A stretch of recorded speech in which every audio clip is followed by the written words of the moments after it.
Hi the friends, welcome to I plus training solutions. അപ്പോൾ നമ്മുടെ ഇന്നത്തെ ടോപ്പിക് എന്ന് പറയുന്നത് LP UP മാത്സിൻ്റെ ഒരു ക്വസ്റ്റ്യൻ പേപ്പർ ഡിസ്കഷനാണ് നമ്മൾ ഇന്ന് വർക്കൗട്ട് ചെയ്യാനായിട്ട് പോകുന്നത്.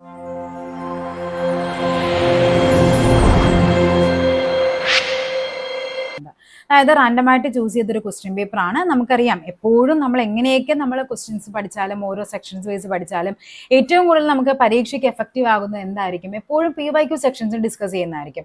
മാക്സിമം PYQs വർക്കൗട്ട് ചെയ്യുക. അപ്പോൾ ഇതേപോലെയുള്ള PYQ ക്ലാസ്സുകൾ വേണമെങ്കിൽ നിങ്ങൾ ജസ്റ്റ് കമൻറ്റ് ചെയ്താൽ മതി. നമുക്ക് വരും ദിവസങ്ങളിൽ ഓരോരോ ക്വസ്റ്റ്യൻ പേപ്പറായിട്ട് നമുക്ക് വർക്കൗട്ട് ചെയ്ത് തീർക്കാം. ഓക്കെ, അപ്പം നമുക്ക് ഇന്നത്തെ ക്വസ്റ്റ്യൻ പേപ്പറിലേക്ക് പോകാം. ഫസ്റ്റ് ക്വസ്റ്റ്യൻ നോക്കിക്കേ പറഞ്ഞിരിക്കുന്നത് x+1 = 23. ഓക്കെ, എങ്കിൽ 3x+1 എത്രയെന്നാണ് നമ്മളോട് ചോദിച്ചിരിക്കുന്നത്. അതായത് x+1 എന്ന് പറയുന്ന ഫാക്ട് നമുക്ക് തന്നിട്ടുണ്ട്. ഈ ക്വസ്റ്റ്യൻ കാണുമ്പോൾ നമ്മൾ വിചാരിക്കും എന്താണ് ഇത് ചെയ്യേണ്ടതെന്ന്, അല്ലേ?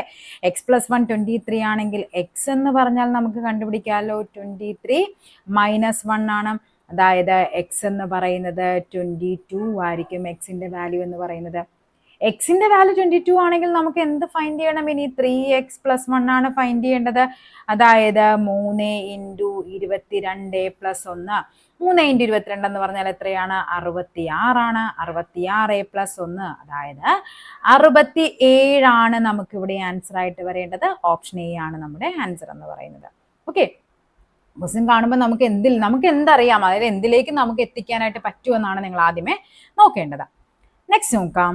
അംശം 1 രണ്ട് ഭിന്നസംഖ്യകളുടെ തുക 10/21 ആണ്. ഒരു ഭിന്നസംഖ്യ 1/7 ആയാൽ രണ്ടാമത്തേത് ഏതെന്നാ ചോദിച്ചിരിക്കുന്നത്. അതായത് നമുക്കറിയാം അംശം 1 ആണെന്ന് അവർ പറഞ്ഞിട്ടുണ്ട്. അംശം 1 രണ്ട് ഭിന്നസംഖ്യകൾ. അപ്പോൾ ഒരു ഭിന്നസംഖ്യയെ നമുക്ക് എക്സ് ആക്കി എടുക്കാം. ഒരു ഭിന്നസംഖ്യ അവർ പറഞ്ഞിട്ടുണ്ട് 1/7 ആണെന്ന് പറഞ്ഞിട്ടുണ്ട്. രണ്ടും കൂടി കൂട്ടുമ്പോഴുള്ള തുക എത്രയാണ്? 10/21 ആണ് തുക എന്ന് പറയുന്നത്. എങ്കിൽ രണ്ടാമത്തേത് ഏതെന്നല്ലേ ചോദിച്ചിരിക്കുന്നത്. ഇവിടെ നമുക്ക് നേരെ എന്ത് ചെയ്യാം? ഈ എക്സ് കണ്ടുപിടിച്ചാൽ മതിയല്ലോ. ഇവിടെ നമുക്ക് 10/21 ഉണ്ട്. ഇവിടെ -1/7 അങ്ങ് ചെയ്താൽ മതി. ഇവിടെ നമുക്ക് എന്തുകൊണ്ട് കട്ട് ചെയ്യാം? ഇവിടെ നമുക്ക് 3 കൊണ്ട് ചെയ്യാം, അല്ലേ? അപ്പോൾ എത്രയായിട്ട് വരും? 10/21 - 3/21 വരും. അതായത് 10 - 3 എന്ന് പറയുമ്പോൾ 7/21.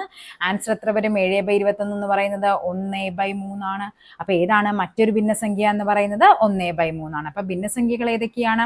1/3 ഉണ്ട്, 1/7 ഉണ്ട്. ഇതിന്റെ തുകയാണ് പറഞ്ഞിരിക്കുന്നത് എന്താ? 10/21 എന്നുള്ളത്. ഓക്കെ, നെക്സ്റ്റ് നോക്കാം. താഴെ കൊടുത്തിരിക്കുന്നവയിൽ ഏറ്റവും കുറഞ്ഞ കാലയളവ് ഏതെന്നാ ചോദിച്ചിരിക്കുന്നത്. അപ്പോൾ നമുക്കറിയാം ഒരു ദിവസം എന്ന് പറയുന്നത് എത്രയാണ്?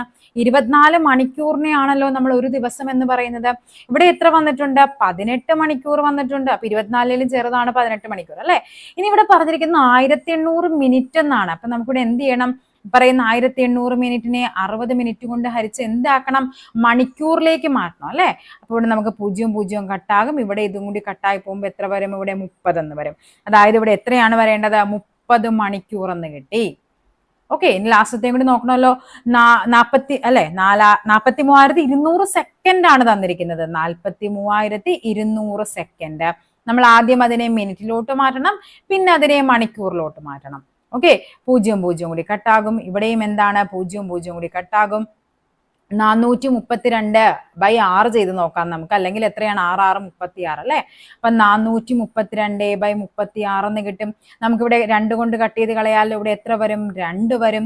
ഇവിടെ എത്രയാണ്? 1 വരും. ഇവിടെ 216 എന്ന് വരും. എഗെയിൻ ഇവിടെ കട്ട് ചെയ്ത് കഴിയുമ്പോൾ ഇവിടെ എത്രയാണ് വരേണ്ടത്?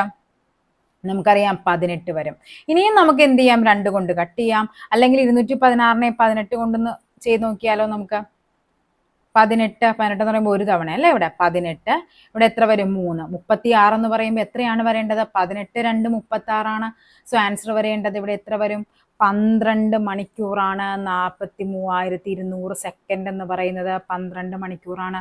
നമ്മളോട് ചോദിച്ചിരിക്കുന്നത് എന്താണ്? ഏറ്റവും കുറഞ്ഞ കാലയളവാണ്. സോ ആൻസർ വരേണ്ടത് ഓപ്ഷൻ ഡി ആണ് ആൻസർ ആയിട്ട് വരേണ്ടത്. നെക്സ്റ്റ് നോക്കാം.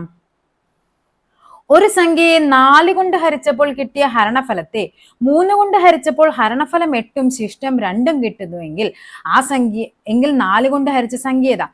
ഓക്കെ, ഇവിടെ പറഞ്ഞിരിക്കുന്ന ഏതോ ഒരു സംഖ്യയെ നമുക്ക് 4 കൊണ്ട് ഹരിച്ചു, ഹരിച്ചപ്പോൾ നമുക്കൊരു ഉത്തരം കിട്ടി, ഇവിടെ ഒരു ഉത്തരവും കിട്ടിയിട്ടുണ്ട് നമുക്ക്. ആ ഉത്തരം എക്സ് ആണ്. ഇവിടെ പറഞ്ഞിരിക്കുന്നത് എന്താണ്? ഈ എക്സ് എന്ന് പറയുന്ന സംഖ്യയെ എന്തുകൊണ്ട് ഹരിച്ചു ഞാൻ? 3 കൊണ്ട് ഹരിച്ചപ്പോൾ ഹരണഫലം 8ഉം കിട്ടി, ശിഷ്ടമായിട്ട് 2ഉം കിട്ടി. ഇങ്ങനെ വന്നു കഴിഞ്ഞാൽ ഇപ്പൊ ഞാൻ ജസ്റ്റ് ഇവിടെ കാണിച്ചു തരാം. ഇവിടെ നമ്മൾ 10നെ 3 കൊണ്ട് ഹരിക്കുമ്പോൾ നമുക്കിവിടെ ആൻസർ എത്ര കിട്ടും? 3 അല്ലെ? 3 3 ഇവിടെ വരും, ഇവിടെ 9, ശിഷ്ടം 1 വരും. ഇനി ഈ 10നെ നമുക്ക് എങ്ങനെ എഴുതാനായിട്ട് പറ്റും? എന്താണോ ഹരണഫലം അതെടുത്ത് എഴുതുക, ഇൻറ്റു എന്തുകൊണ്ടാണോ ഹരിക്കേണ്ടത് അതെടുത്ത് എഴുതുക, പ്ലസ് 1 ചെയ്യേണ്ടത് അല്ലെ? അപ്പൊ അതേപോലെ നമുക്കറിയാം ഈ എക്സ് എന്ന് പറയുന്ന സംഖ്യ ഹരണഫലം എത്രയാണോ അത് ഇൻറ്റു എന്തുകൊണ്ടാണോ ഹരിച്ചത് അത് പ്ലസ് 2. അതായത് ഇവിടെ എത്ര വരും? 8 × 3 24, 24 + 2 എന്ന് പറയുമ്പോൾ എത്രയാണ് വരേണ്ടത്? 26. നമ്മളോട് ചോദിച്ചിരിക്കുന്നത് നേരെ പോയി 26 ആൻസർ ആയിട്ട് എഴുതി വെക്കരുത്. നമ്മളോട് ചോദിച്ചിരിക്കുന്നത് എന്താണ്? ഏത് എങ്കിൽ 4 കൊണ്ട് ഹരിച്ച സംഖ്യ, നമുക്കിപ്പോ 4 കൊണ്ട് ഹരിച്ചപ്പോൾ കിട്ടിയ ഉത്തരമാണ് തന്നിരിക്കുന്നത് എക്സ് എന്ന് പറയുന്നത് അല്ലെ? ഉത്തരമാണ് കിട്ടിയിരിക്കുന്നത് 26 എന്ന് പറയുന്നത്. അപ്പൊ എന്ത് ചെയ്യണം? ഈ ഇവിടത്തെ സംഖ്യ കണ്ടുപിടിക്കാനായിട്ട് ഇവിടെ 26 ഉണ്ട് അല്ലെ? 26നെ 4 കൊണ്ട് ഗുണിച്ചാൽ മതി. അപ്പൊ ഇവിടുത്തെ സംഖ്യ 4 കൊണ്ട് ഹരിച്ച സംഖ്യ എന്ന് പറയുന്നത് 26നെ 4 കൊണ്ട് ഗുണിച്ചാൽ മതി. 26 4 24, ശിഷ്ടം ഇവിടെ എത്ര വരും? 2, 4 2 8, 8 2 10. ഓക്കെ, അപ്പൊ ആൻസർ ഏതാണ്? Option A. അതായത് 104 എന്ന് പറയുന്ന ആ ഒരു സംഖ്യയാണ് ഞാൻ എന്ത് ചെയ്തത്? 4 കൊണ്ട് ഹരിച്ചു. അപ്പൊ എനിക്ക് എന്ത് കിട്ടി? ഇവിടെ ഈ പറയുന്ന ഒരു ആൻസർ കിട്ടി. എന്തോ ആയിക്കോട്ടെ ആൻസർ 26 ആൻസർ കിട്ടിയത്. ആ ആൻസറിനെയാണ് ഞാൻ എന്ത് ചെയ്തത്? 3 കൊണ്ട് ഹരിച്ചപ്പോൾ 8 ഹരണഫലവും 2 എന്ന് പറയുന്ന ശിഷ്ടവും കിട്ടിയിരിക്കുന്നത്. ഓക്കെ, നെക്സ്റ്റ് നോക്കാം. താഴെ കൊടുത്തിരിക്കുന്ന സംഖ്യാശ്രേണിയിൽ അടുത്ത സംഖ്യ ഏത്? റിപ്പീറ്റഡ് ക്വസ്റ്റ്യൻ ആണ്. PSCയുടെ നിങ്ങൾ ക്വസ്റ്റ്യൻ പേപ്പേഴ്സ് പാറ്റേൺ നിങ്ങൾ ചെക്ക് ചെയ്യുകയാണെങ്കിൽ ഈ ഒരു ക്വസ്റ്റ്യൻ ഇപ്പൊ ഈ കഴിഞ്ഞിടക്ക് നടന്നൊരു പരീക്ഷയ്ക്കും ഈ ക്വസ്റ്റ്യൻ പേപ്പർ, ഇത് ഒത്തിരി വർഷങ്ങൾക്ക് മുമ്പ് നടന്ന ക്വസ്റ്റ്യൻ പേപ്പറാണ് നമ്മളിപ്പോൾ വർക്ക്ഔട്ട് ചെയ്യുന്നത്. പക്ഷേ ഈ ലേറ്റസ്റ്റ് ആയിട്ട് ഒരു 3-4 ദിവസം മുമ്പ് നടന്നൊരു പരീക്ഷയ്ക്കും ഇതേ ക്വസ്റ്റ്യൻ തന്നെ ചോദിച്ചിട്ടുണ്ട്. അപ്പൊ എന്ത് ചെയ്യുക? ഈ ശ്രേണി എന്നൊക്കെ പറയുന്നത് എപ്പോഴും റിപ്പീറ്റേഷൻ ആയിരിക്കും. ഓക്കെ, നോക്കാം. നമുക്ക് 2നെ 6ലേക്ക് കിട്ടാൻ നമുക്ക് 4 കൊണ്ട് കൂട്ടാം അല്ലെ? 6നെ 12ലേക്ക് കിട്ടാൻ 6 കൊണ്ട് കൂട്ടണം. ഇവിടെ എത്രയാണ്? 12 20ലേക്ക് എത്താനായിട്ട് എത്ര കൊണ്ടാണ് നമുക്ക് ആഡ് ചെയ്യേണ്ടത്? 8 ആഡ് ചെയ്യണം. 20നെ 30ലേക്ക് എത്താനായിട്ട് നമുക്ക് എത്രയാണ് ആഡ് ചെയ്യേണ്ടത്? 10 ആഡ് ചെയ്യണം. 4 6 8 10. സോ ഒബ്വിയസ്ലി നെക്സ്റ്റ് നമ്പർ എത്രയായിരിക്കണം? 12. അപ്പോൾ ഇവിടെ ആൻസർ എത്ര വരും? 42 എന്ന് വരും. ഓപ്ഷൻ സി ആണ് നമ്മുടെ ആൻസർ ആയിട്ട് വരേണ്ടത്. ഓക്കെ, നെക്സ്റ്റ് നോക്കാം. താഴെ കൊടുത്തിരിക്കുന്നവയിൽ ഒറ്റയാനെ കണ്ടെത്തുക അല്ലെ? നമ്മുടെ പെഡഗോഗി പോർഷനിൽ നിന്ന് വരുന്നുണ്ട്. നമുക്കറിയാം മാത്സ് LP UP വരുമ്പോഴേക്കും നമുക്ക് കണ്ടന്റിൽ നിന്നും അതേപോലെ ക്വസ്റ്റ്യൻ ഉണ്ടാകും. 1 2 3 ക്വസ്റ്റ്യൻസ് എന്തുണ്ടാകും? പെഡഗോഗി പോർഷൻ ഉണ്ടാകും. ആര്യഭടീയം, തന്ത്രസംഗ്രഹ, ചരകസംഹിത, ലീലാവതി. ഇവിടെ നമുക്ക് നിങ്ങൾ പഠിച്ചു വെക്കേണ്ടത്, ഇവിടെ ആൻസർ ആയിട്ട് വരേണ്ടത് ചരകസംഹിതയാണ്. ചരകസംഹിത എന്ന് പറയുന്നത് എന്തുവാണ്? നമ്മുടെ ആയുർവേദവുമായിട്ട് ബന്ധപ്പെട്ട പുസ്തകമാണ്. അപ്പൊ നമുക്ക് ബാക്കിയുള്ളത് പഠിക്കേണ്ടേ എന്താണെന്ന് നോക്കാം. ആര്യഭടീയം. എന്താണ് ആര്യഭടീയം? ആര്യഭടൻ എഴുതിയ ഗണിതവും ജ്യോതിശാസ്ത്രവും ഒക്കെ വിഷയമായിട്ട് വരുന്നൊരു പുസ്തകമാണ് ആര്യഭടീയം. ലീലാവതി ആരാണ് എഴുതിയത്? ഭാസ്കര സെക്കൻഡ് ആണ്, ഗണിതമാണ്. തന്ത്രസംഗ്രഹ നീലകണ്ഠ സോമയാജിയുടേതാണ്. ചരകസംഹിത ചരകന്റേതാണ്, ആയുർവേദമാണ്. ഇവിടെ നിങ്ങൾ ഈ ആൾക്കാരുടെ പേര് ഉറപ്പായിട്ടും പഠിച്ചു വെക്കണം. പരീക്ഷയ്ക്ക് ചോദിക്കാം ആര്യഭടീയം എന്ന ഗ്രന്ഥം അല്ലെങ്കിൽ ലീലാവതി. PSCയുടെ റിപ്പീറ്റഡ് ക്വസ്റ്റ്യൻ ആണ്. ലീലാവതി എന്ന ഗ്രന്ഥം എഴുതിയത് ആരാണ്? ഭാസ്കര 2 ആണ്. ഓക്കെ, നെക്സ്റ്റ് നോക്കാം. ഓക്കെ, എൻ്റെ ആൻസർ ഏതായിരുന്നു? അപ്പോൾ ചരകസംഹിതയാണ്. 93704 എന്ന സംഖ്യയെ 9 കൊണ്ട് പൂർണ്ണമായും ഹരിക്കാൻ സാധിക്കണമെങ്കിൽ ഡാഷിന് പകരം നൽകേണ്ട സംഖ്യ ഏത്? ഇവിടെ ഏതോ ഒരു സംഖ്യയുണ്ട്. അപ്പൊ നിങ്ങൾ അറിഞ്ഞിരിക്കണം 9ന്റെ മൾട്ടിപ്പിൾ 9ന്റെ ഗുണിതമാകണമെങ്കിൽ എന്താണ് അതിന്റെ പ്രത്യേകത? ആ സംഖ്യകളെല്ലാം കൂടി കൂട്ടുമ്പോൾ കിട്ടുന്ന വാല്യൂവിനെ നമുക്ക് എന്ത് ചെയ്യാൻ പറ്റണം? 9 കൊണ്ട് ഗുണിക്കാൻ പറ്റണം. അങ്ങനെയാണെങ്കിൽ നമുക്ക് നോക്കാം. 9 + 3 + 7 + 0 + 3 പ്ലസ് ഇവിടെ എന്തോ ഉണ്ട് +4. ഇവിടെ നമുക്ക് നോക്കാം. 7 3 10, 10 9 19 വരും. 19 17 എന്ന് പറയുമ്പോൾ 26 കിട്ടി. 26 ആണ് ഇത്രയും സംഖ്യകൾ കൂട്ടുമ്പോൾ കിട്ടുന്നത്. ഇനി നമുക്ക് ഇതിനെ 9 കൊണ്ട് പൂർണ്ണമായി ഹരിക്കണമെങ്കിൽ 9ന്റെ മൾട്ടിപ്ലൈ അടുത്ത സംഖ്യ ഏതാണ്? 27 ആണ് അല്ലെ? 27ലേക്ക് എത്താൻ ഇവിടെ എന്ത് ചേർത്താൽ മതി? ഏറ്റവും ചെറിയ സംഖ്യയാണ് ചോദിക്കുന്നത്. സോ ഇവിടെ ഏതാണ് ഏറ്റവും ചെറിയ സംഖ്യ? 1 കൂട്ടിയാൽ മതി. ഓക്കെ, ഇവിടെ 1 4 ഇതാണ് നമ്മുടെ സംഖ്യ എന്ന് പറയുന്നത്. അപ്പൊ 9ന്റെ മൾട്ടിപ്പിൾ 3ന്റെ മൾട്ടിപ്പിൾ ആകാനുള്ള സാധ്യത 4ന്റെ അല്ലെ? ഡിവിസിബിലിറ്റി റൂൾസ് എന്ന് പറയും. നമുക്ക് 2ന്റെ അറിയാം, 4ന്റെ പഠിക്കണം, 9 പഠിക്കണം, 6 പഠിക്കണം, 3 പഠിക്കണം. എല്ലാ ഡിവിസിബിലിറ്റി റൂൾസും മെയിൻ ആയിട്ട് 11ന്റെ ഒക്കെ പഠിക്കണം. എപ്പോഴും റിപ്പീറ്റഡ് ആയിട്ട് ചോദിക്കുന്ന ഒരു ഏരിയ ആണത്. ഒരു ക്വസ്റ്റ്യൻ മിക്കപ്പോഴും ഇപ്പൊ കേട്ടിട്ട് എക്സാംസിനാണെങ്കിലും ആ ഒരു ക്വസ്റ്റ്യൻ എപ്പോഴും റിപ്പീറ്റഡ് ആയിട്ട് വരാറുണ്ട്. നെക്സ്റ്റ് നോക്കാം. ഒരു ക്ലോക്കിൽ സമയം 9:15 കാണിക്കുമ്പോൾ മണിക്കൂർ സൂചിയും മിനിറ്റ് സൂചിയും ഉണ്ടാക്കുന്ന കോൺ എത്ര? കോണളവ് കണ്ടുപിടിക്കാനുള്ള ഇക്വേഷൻ എന്താണ്? 30h മൈനസ് 11/2m ആണ്. ഓക്കെ, അപ്പോൾ നമുക്കറിയാം 30h എന്ന് പറയുന്നത് ഇവിടെ എന്ത് വരണം? 30 ഇൻറ്റു h എന്ന് പറയുമ്പോൾ ഇവിടെ എത്രയാണ്? 9 മണിക്കൂർ. ഇതാണ് h, ഇതാണ് m. മൈനസ് 11/2 ഇൻറ്റു 15 എന്ന് വരും. 30 ഇൻറ്റു 9 എന്ന് പറയുന്നത് 270 ആണ്. മൈനസ് ഇവിടെ കട്ടായി പോകും, ഇവിടെ 7.5 എന്ന് കിട്ടും. 11 ഇൻറ്റു 7.5 എന്ന് പറയുമ്പോൾ എത്രയാണ്? 10 എന്ന് പറയുമ്പോൾ എത്ര വരും അവിടെ? 10 ഇൻറ്റു 7.5 എന്ന് പറയുമ്പോൾ 75 വരും. അതിനോടുകൂടി എന്ത് ചെയ്യണം? ഒരു 7.5 കൂടി കൂട്ടിയാൽ പോരെ. അപ്പോൾ ഇവിടെ നമുക്ക് 82.5 എന്ന് കിട്ടും. ഓക്കെ, ഇത് മൈനസ് ചെയ്യുമ്പോൾ നമുക്ക് കിട്ടുന്നത് 187.5 ആണ് ആൻസർ. ഇവിടെ നമുക്ക് അന്ന് PSC തന്നിരിക്കുന്ന ആൻസർ എന്ന് പറയുന്നത് ഇതായിരുന്നു ആൻസർ ആയിട്ട് തന്നിരുന്നത്, 187.5. പക്ഷെ നമ്മൾ നോർമലി ഇതിന് ചെയ്യുന്നത് 360 നിന്ന് എന്ത് ചെയ്യും? ഈ 187.5 അങ്ങ് കുറച്ചാണ് നമ്മൾ സാധാരണ ആൻസർ എഴുതാറ്. പക്ഷെ അന്നത്തെ PSCയുടെ ആൻസർ എന്ന് പറയുന്നത് 187.5 ആണ്. മറ്റേത് വന്നിട്ടുണ്ട് എങ്കിൽ എന്ത് ചെയ്യണം? അതാണ് ആൻസർ ആയിട്ട് നമ്മൾ അവിടെ എഴുതേണ്ടത്. ഓക്കെ,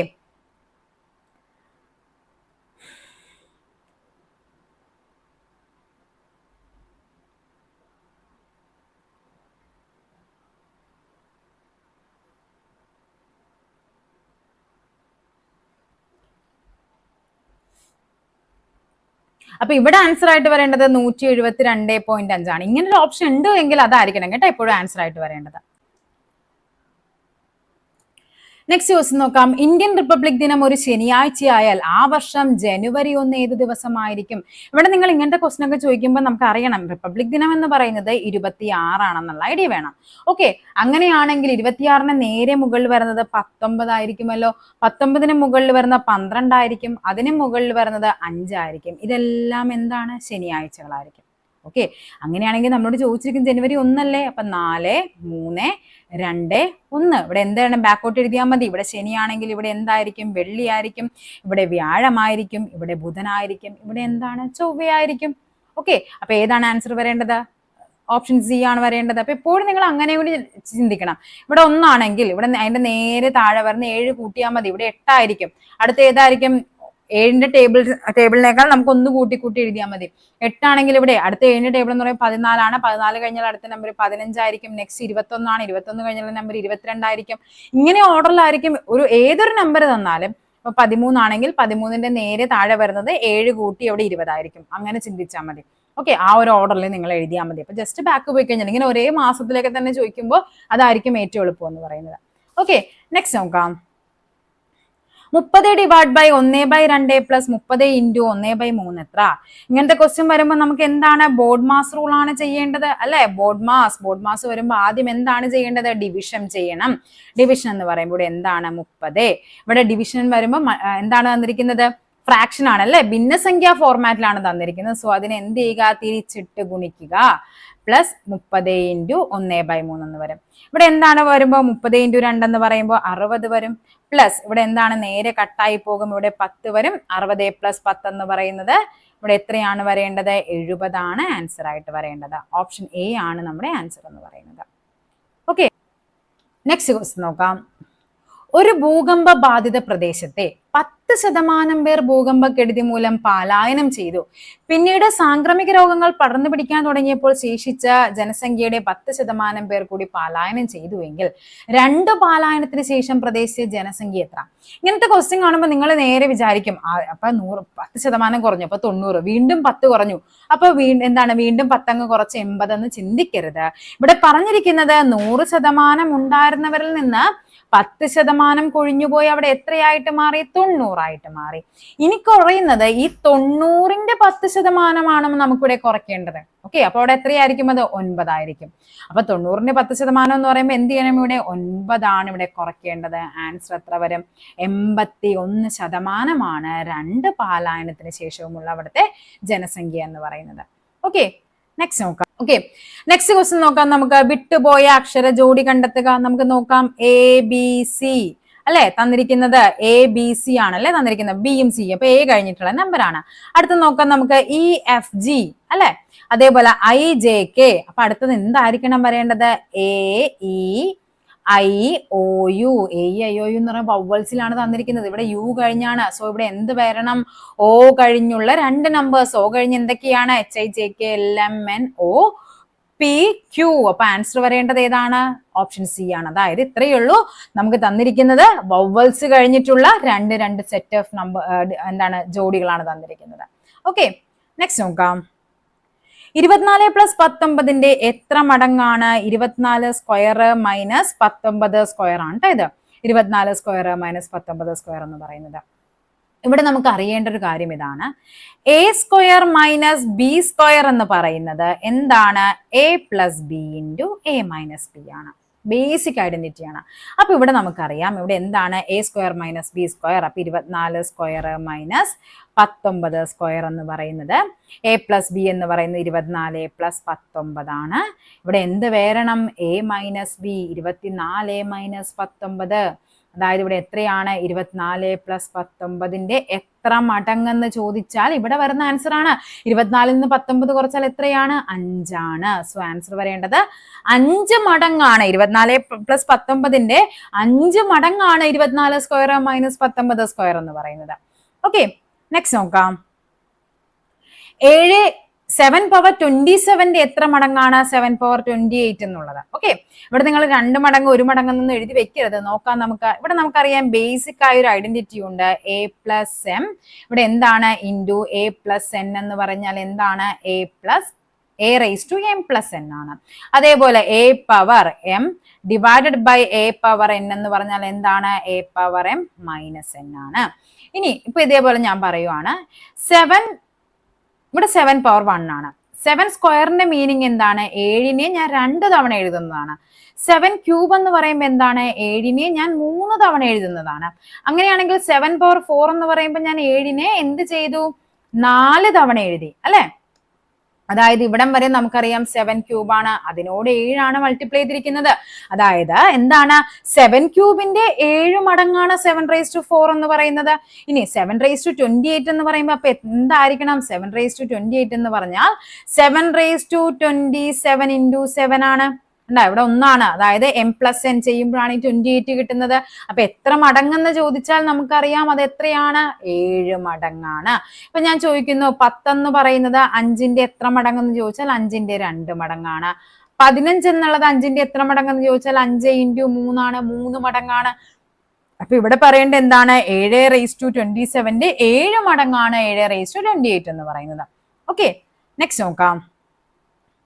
28 സെന്റിമീറ്റർ നീളമുള്ള ഒരു കമ്പി ഉപയോഗിച്ച് തുല്യവശങ്ങളുള്ള ഒരു സമചതുരം, സമഭുജ ത്രികോണം എന്നിവയുണ്ടാക്കുന്നു എങ്കിൽ സമചതുരത്തിന്റെ വിസ്തീർണം എത്ര ചതുരശ്ര സെന്റിമീറ്റർ ആയിരിക്കും എന്നാണ് ചോദിച്ചിരിക്കുന്നത്. ഓക്കെ, ഇവിടെ ഇത്രയേ ഉള്ളൂ ലോജിക്ക്. 28 സെന്റിമീറ്റർ കമ്പിയുണ്ട്. അതായത് നമുക്കറിയാം രണ്ടിന്റെയും കൂടി നമുക്ക് ഇവിടെ എന്തൊക്കെയാണ് ഉണ്ടാക്കുന്നത്? ഒരു സമചതുരവും ഉണ്ടാക്കുന്നുണ്ട്, ഒരു സമഭുജ ത്രികോണവും ഉണ്ടാക്കുന്നുണ്ട്. അങ്ങനെയാണെങ്കിൽ നമുക്കിവിടെ എന്ത് വരണം? ഇതിന്റെ രണ്ടിന്റെയും കൂടി ചുറ്റളവ് അല്ലെ 28 സെന്റിമീറ്റർ നീളം ഒരു കമ്പിയാണ് ഞാൻ വളച്ചുണ്ടാക്കിയിരിക്കുന്നത്. സമഭുജ തുല്യവശങ്ങളാണ്. അപ്പൊ ഇത് A ആണ്, ഇത് A ആണ്, ഇതും A ആണ്. ഓക്കെ, അപ്പൊ ഇതിന്റെ പെരിമീറ്റർ എന്ന് പറയുമ്പോൾ എന്തായിരിക്കും? ചുറ്റളവ് എന്ന് പറയുന്നത് എന്തായിരിക്കണം? ഇതിന്റെ ചുറ്റളവ് 4A ആണ്. ഇതിന്റെ ചുറ്റളവ് എത്രയാണ്? 3A ആണ്. ഓക്കെ, ഇത് രണ്ടും കൂടി കൂട്ടുമ്പോൾ എനിക്ക് 7A കിട്ടും. ഈ 7A എന്ന് പറയുന്നത് എത്രയാണ്? 28 ആണ്. കാര്യം 28 സെന്റിമീറ്റർ നീളമുള്ള ഒരു കമ്പിയാണ് ഞാൻ 2 പാർട്ടാക്കി മാറ്റിയിരിക്കുന്നത്. അപ്പൊ 28 എന്ന് കിട്ടി. ഇനിയിപ്പോ നമുക്ക് നോക്കാം. 7A 28 ആണെങ്കിൽ ഓക്കെ, A എന്ന് പറഞ്ഞാൽ എത്രയായിരിക്കും? 28 ഡിവൈഡ് ബൈ 7 എന്ന് വരും. അതായത് 4 ആണ് ഒരു വശത്തിന്റെ നീളം. അപ്പൊ ഒരു വശം 4 ആണെങ്കിൽ നമ്മളോട് ചോദിച്ചിരിക്കുന്നത് എന്താണ്? സമചതുരത്തിന്റെ വിസ്തീർണമാണ്. സമചതുരത്തിന്റെ വിസ്തീർണം കണ്ടുപിടിക്കാനുള്ള ഇക്വേഷൻ എന്താണ്? A സ്ക്വയർ ആണ്. സോ എയുടെ സ്ക്വയർ എന്ന് പറയുമ്പോൾ 16 എന്ന് വരും. ഓക്കെ, അപ്പൊ ഇത്രയുമാണ് നമ്മുടെ ഇന്നത്തെ ക്വസ്റ്റ്യൻ പേപ്പർ എന്ന് പറയുന്നത്. അപ്പൊ LP-UPയുടെ ക്ലാസ്സുകൾ നമ്മുടെ iPlusൽ അവൈലബിൾ ആണ്. നമുക്ക് മാക്സിമം ഇത്രയും നേരത്തെ നിങ്ങൾ പഠിച്ചു തുടങ്ങുന്നു അത്രയും നമുക്ക് റാങ്ക് ലിസ്റ്റിൽ നമുക്ക് മുന്നോട്ട് എത്താനായിട്ട് പറ്റും. അപ്പൊ താല്പര്യമുള്ളവർ താഴെ കാണുന്ന നമ്പറിൽ കോൺടാക്ട് ചെയ്താൽ മതി. ബാക്കി ഗൈഡൻസ് ഒക്കെ അവർ പറഞ്ഞു തരും. Thank you.